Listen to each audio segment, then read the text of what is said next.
ఉన్న బంగారాన్ని విడిపించి ఆ రోజు ఆన్లైన్ రేటుకే మేము కొంటాం. Sharma gold company.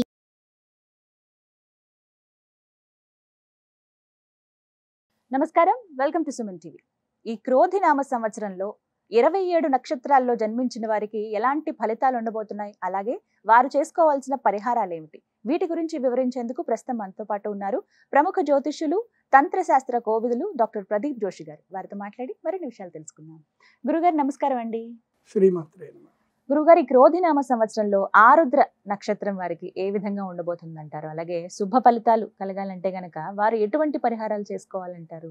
నక్షత్ర ఫలితములోనే ఉంటాయి. ఒకటి మనం గుర్తుపెట్టుకోవాలి, చాలా మందికి వాళ్ళ జన్మ నక్షత్రం ఏందో కూడా వాళ్ళకి తెలియదు. మీ జన్మ నక్షత్రం ఇంపార్టెంట్. ఇప్పుడు నేను చెప్పేది ఏది, జన్మ నక్షత్రం, నామ నక్షత్రము కాదు. నామ నక్షత్రం వేరు, జన్మ నక్షత్రం వేరు. నామ నక్షత్రానికి ఏ రాశి ఫలాలు గాని, ఏ గోచార ఫలితాలు గాని వర్తించవు. పేరు పేరే, పేరులో కొంచెం బలం ఉండాలి, అంతకు మించి ఏం లేదు. అది న్యూమరాలజీ అనుకోండి. నేను చెప్పేటువంటి పరీక్ష ఏవైతే నక్షత్ర ఫలితాలు ఏవైతే ఉన్నాయో ఇవి జన్మ నక్షత్రం అయితే తెలుసుకోవాలి. మీ జన్మ నక్షత్రం మీకు తెలియదంటే నా వెబ్సైట్కి విజిట్ అవ్వండి. అక్కడ మీ date of birth, time, place అన్ని కూడా ఎంటర్ చేయండి. మీకు మీ యొక్క జాతకం మీకు ఈమెయిల్లో PDF రూపంలో వస్తుంది. ఇది 500 పేజీలకు పైగా వస్తుంది. డే టు డే రిపోర్ట్ తో సహా వస్తుంది. అంటే ఈ రోజు ఏం జరగబోతుంది, రేపు ఏం జరగబోతుంది అనేది సూచన ప్రాయంగా డే టు డే రిపోర్ట్ తో సహా వస్తుంది. సో అది మీరు స్వీకరించవచ్చు. మీ జన్మ నక్షత్రం అక్కడి నుంచి తెలుసుకోండి.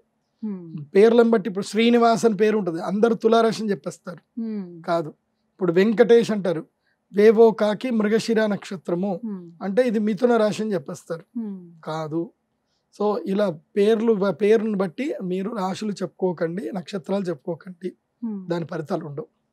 సో ఇప్పుడు ఈ సంవత్సరము క్రోధినామ సంవత్సరంలో ఒక్కొక్క నక్షత్రం వారికి ఎలా ఫలితాలు ఉన్నాయో చెప్తాను. అందరూ జాగ్రత్తగా వినండి. మీ జన్మ నక్షత్రాన్ని బట్టి మీరు నోట్స్ రాసుకోండి. ఆరుద్ర నక్షత్రం ఇది సాక్షాత్తు శివుడి నక్షత్రం. శివుడు ఎలాగైతే గనక భోలాశంకరుడు, ఎలాగైతే కోపము ఎక్కువగా ఉంటుంది అలాగే ప్రేమ ఎక్కువగా ఉంటుంది. లైక్ మన ముఖ్యమంత్రి జగన్మోహన్ రెడ్డి గారు లాగా. ఆయన కోపము ఎవరు చూడలేరు, తాళలేరు. ఆయన ప్రేమ తట్టుకోలేరు. ఇంటికి వస్తే తిండి పెట్టింది పంపించాడు ఆయన అందరినీ. ఆయన కన్నా వయసు తక్కువలు ఉన్నా సరే అన్న చెప్పన్నా అంటాడు ఆయన. ఆయనకి ఇప్పుడు 50 ఏండ్లు, కానీ 40 ఏండ్ల వాళ్ళు ఎవరైనా వచ్చారు పేరు పెట్టి పిలవడు.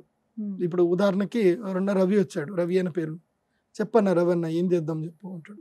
అన్నానే మాట్లాడతాడు. ఎవరైనా కానీ, ఆడు 30 ఏళ్ళు 20 ఏళ్ళు చిన్నపిల్లాడు కానీ అన్నానే మాట్లాడతాడు ఆయన. అలాంటి గొప్ప లక్షణాలు ఉంటాయి.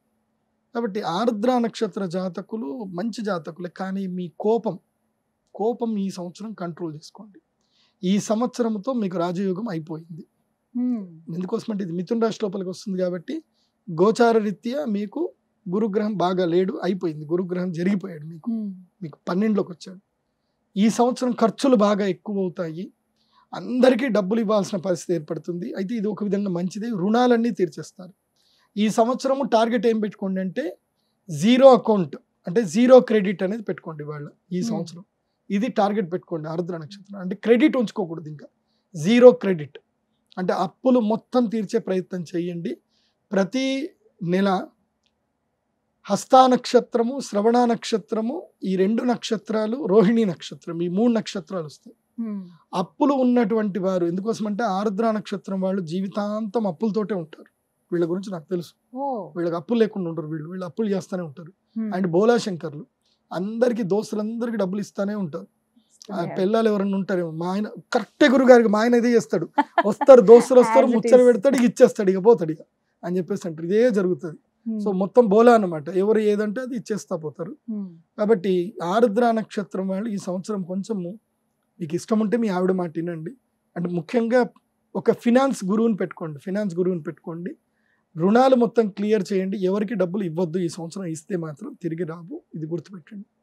ఇంకా మీకు పరిహారం అంటే ఏమిటంటే గనక, ఎట్టి పరిస్థితుల్లో ఆరుద్ర నక్షత్ర జాతకులకి ఈ సంవత్సరం కొంచెం ఖాళీ టైం దొరుకుతుంది. జూన్ జూలైలో మీకు ఏ పని ఉండదు, ఖాళీ టైం దొరుకుతుంది. జూన్ జూలైలో ఏం చేయండి అంటే వీలైతే కేదార్నాథ్, బద్రీనాథ్ టూర్కి వెళ్ళిరండి. అక్కడికి వెళ్ళి కాసేపు ధ్యానం చేసుకోండి. మీ జీవితంలో అద్భుతమైన మార్పులు వస్తాయి.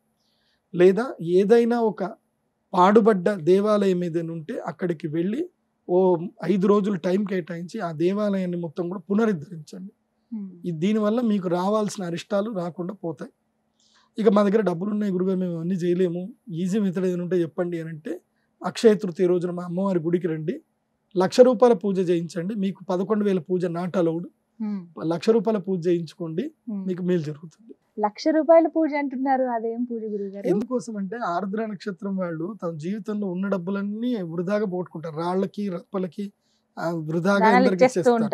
సో అక్కడెక్కడో ఇచ్చే బదులు అమ్మవారి గుడికి ఇస్తే బాగుంటది కదా అని చెప్తున్నాను.